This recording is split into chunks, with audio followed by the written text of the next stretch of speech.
a night that every single person who has ever built something real remembers. A night where you are lying on the floor, not the bed, because somehow the floor feels more honest. Your phone is buzzing with messages you cannot bring yourself to answer. Your bank account is bleeding out. Somebody you loved just walked out the door and didn't look back. And the worst part isn't the pain.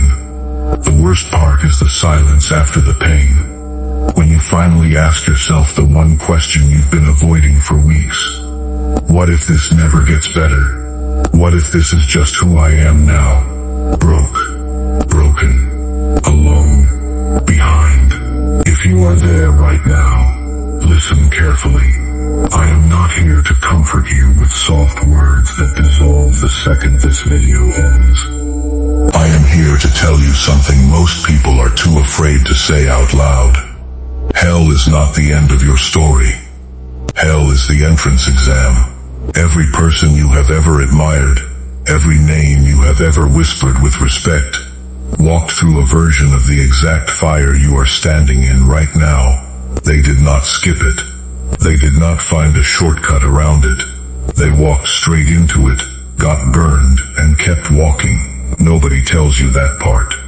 Nobody puts that part in the highlight reel. They show you the trophy, the mansion, the stage, the applause. They never show you the year they slept in their car, the year they got rejected 200 times, the year their own family stopped believing in them. Winston Churchill once said, "If you're going through hell, keep going." 6 words. Inside those 6 words is the secret that separates the people who make it from the people who haven't. You cannot avoid hell.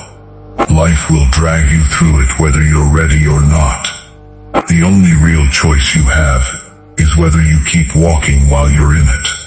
So before you close this video, before you tell yourself, "This doesn't apply to me," understand this. Your pain is not a sign that you are failing. It's a sign you are exactly where transformation happens. It's a sign you are exactly where transformation happens. In the next few minutes, I'm going to show you why the worst chapter of your life might be the exact chapter that saves it. Stay with me. Imagine a man in his 30s. He had a business he believed in with his whole chest. He poured his savings into it, borrowed from his brother, maxed out 2 credit cards, so sure this was the one. In 18 months it collapsed, not slowly, all at once. One Tuesday he had a company. By Friday, nothing but debt and unanswered calls from people he owed money to. He tells people now that the day his business died was the worst day of his life. But it was also the day he actually started living. Before the collapse, he was playing it safe inside a fantasy. What he was really doing was avoiding the real test. That test only showed up after everything fell apart. Now that you have nothing, who are you going to choose to be? That question is the one hell always asks you. It doesn't ask while things are going well. It waits. It waits until you're stripped down to nothing, until the applause stops. Until the people who said they'd never leave are gone. Until you're standing in a room by yourself with nothing left to perform for anybody. And in that silence, it asks you the only question that has ever mattered. Who are you when nobody is watching and nothing is working? Most people fail this test not because they're weak. They fail it because nobody ever told them the test was coming. They thought life was supposed to be a straight line up. School, job, promotion, house, retirement, done. So when the line breaks, when it suddenly drops off a cliff, they think something has gone catastrophically wrong with their life. But nothing has gone wrong. This is the syllabus. This was always the syllabus. Think about the people whose stories actually move you. Not the polished version, the real one. A woman told by 17 agents that her book about a boy wizard would never sell. Raising a child alone on welfare. Writing in cafes because her apartment had no heat. A man cut from his high school basketball team, who went home, cried, and got up the next morning to practice before the sun rose. An immigrant who arrived with nothing but a suitcase, working nights cleaning floors while building a company that would one day employ thousands. None of them had an easier hell than you. The difference was never the size of the fire. It was what they did while standing inside it. Here's something nobody tells you about hard seasons. They are not punishing you. They are pressurizing you. A diamond isn't formed in comfort. It's formed under unbearable pressure, deep underground, in total darkness. That same pressure that could destroy something weak is the exact thing that turns carbon into something that can cut through glass. Your hell isn't there to break you. It's there to press everything soft and unnecessary out of you, until what's left cannot be shattered by ordinary things anymore.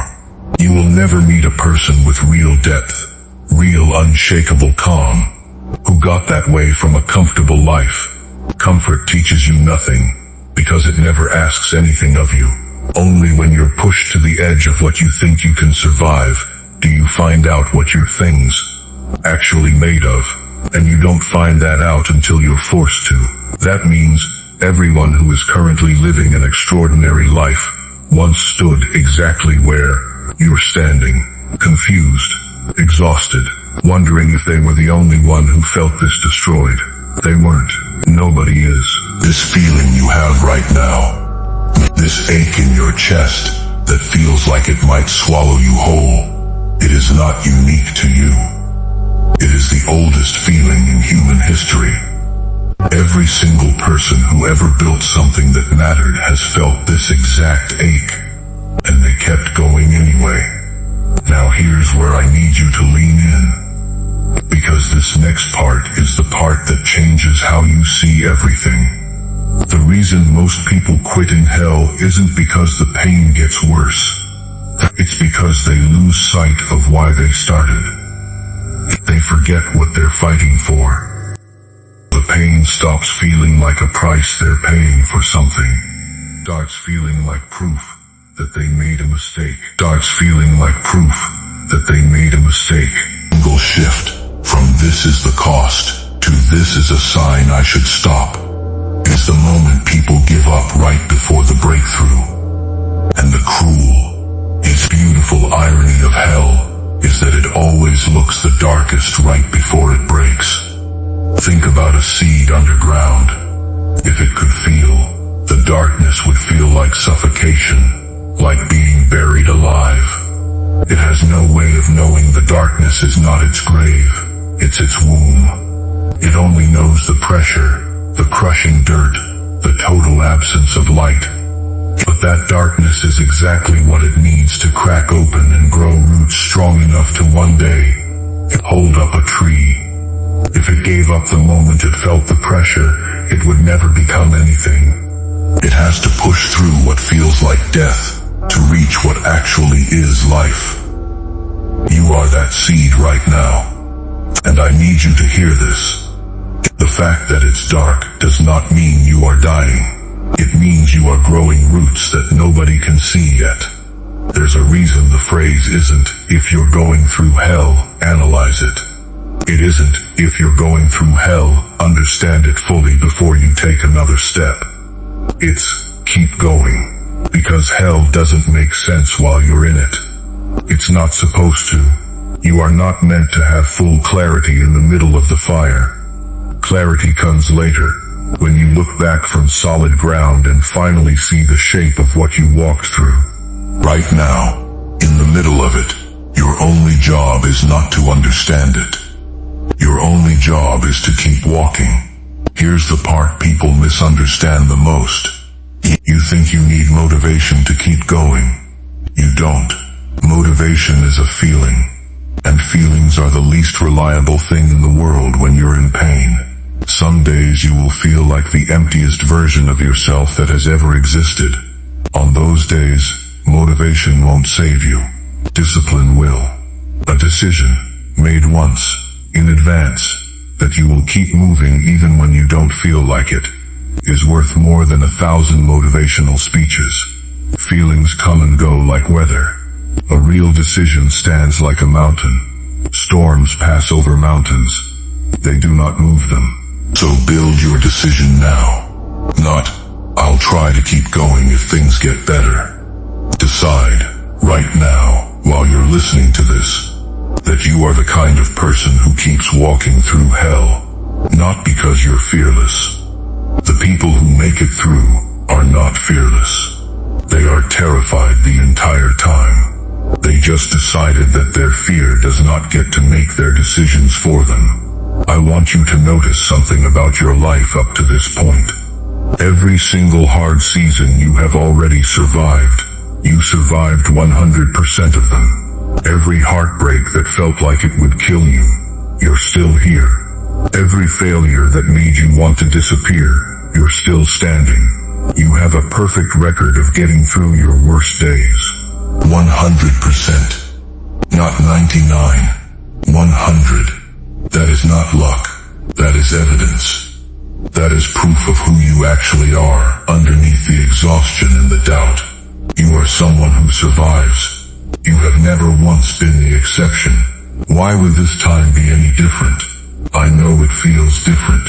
I know this pain feels heavier than anything you've carried before. But that's what every hard season feels like while you're inside it. The ones behind you don't feel as heavy anymore, because you're not carrying them anymore. You set them down the moment you got through them. This one will be the same. One day, and it might be sooner than you think, you will look back at this exact moment, this video, this night, and you will realize it was the turning point. Realize it was the turning point, and not the end, the turning point. Here's what I need you to do the second this video is over. I don't need you to feel completely healed. I don't need you to suddenly feel unstoppable. I just need you to do one thing today that you would do if you actually believed you were going to do. Make it through this. One phone call you've been avoiding. One application you've been too afraid to send. One hard conversation you've been putting off. 1 hour of work on the thing you almost gave up on last week. Not because it will fix everything today, but because it is proof to yourself that you are still walking, and walking is all hell ever asks of you. You were not built for a life without fire. You were built to walk through fire and come out on the other side unrecognizable, in the best possible way, stronger in the broken places, calmer in the chaos, unshaken by the things that used to terrify you. That version of you is already inside this moment, waiting on the other side of tonight, waiting on the other side of this month, waiting on the other side of this exact struggle you want so badly to quit. Don't quit tonight. Not tonight. You have survived 100% of your worst days. Let tonight be one more. If this spoke to something in you, if some part of your chest just tightened because you know exactly what fire I'm talking about, then do not scroll past this in silence. Comment one word below. Just one word. Walking. So I know you're still in it. So someone else scrolling through these comments at 2 in the morning, feeling exactly like you feel right now, can see it, and know they are not alone. And if you want more of this, more truth, more fuel for the nights when it feels impossible, subscribe right now, because there will be more nights like this one. And I intend to be here for every single one of them. You are going through hell, so keep going, because on the other side of it is a version of you that the old you couldn't even imagine. And that version is worth every single step of this fire. Keep walking. I'll see you in the next one.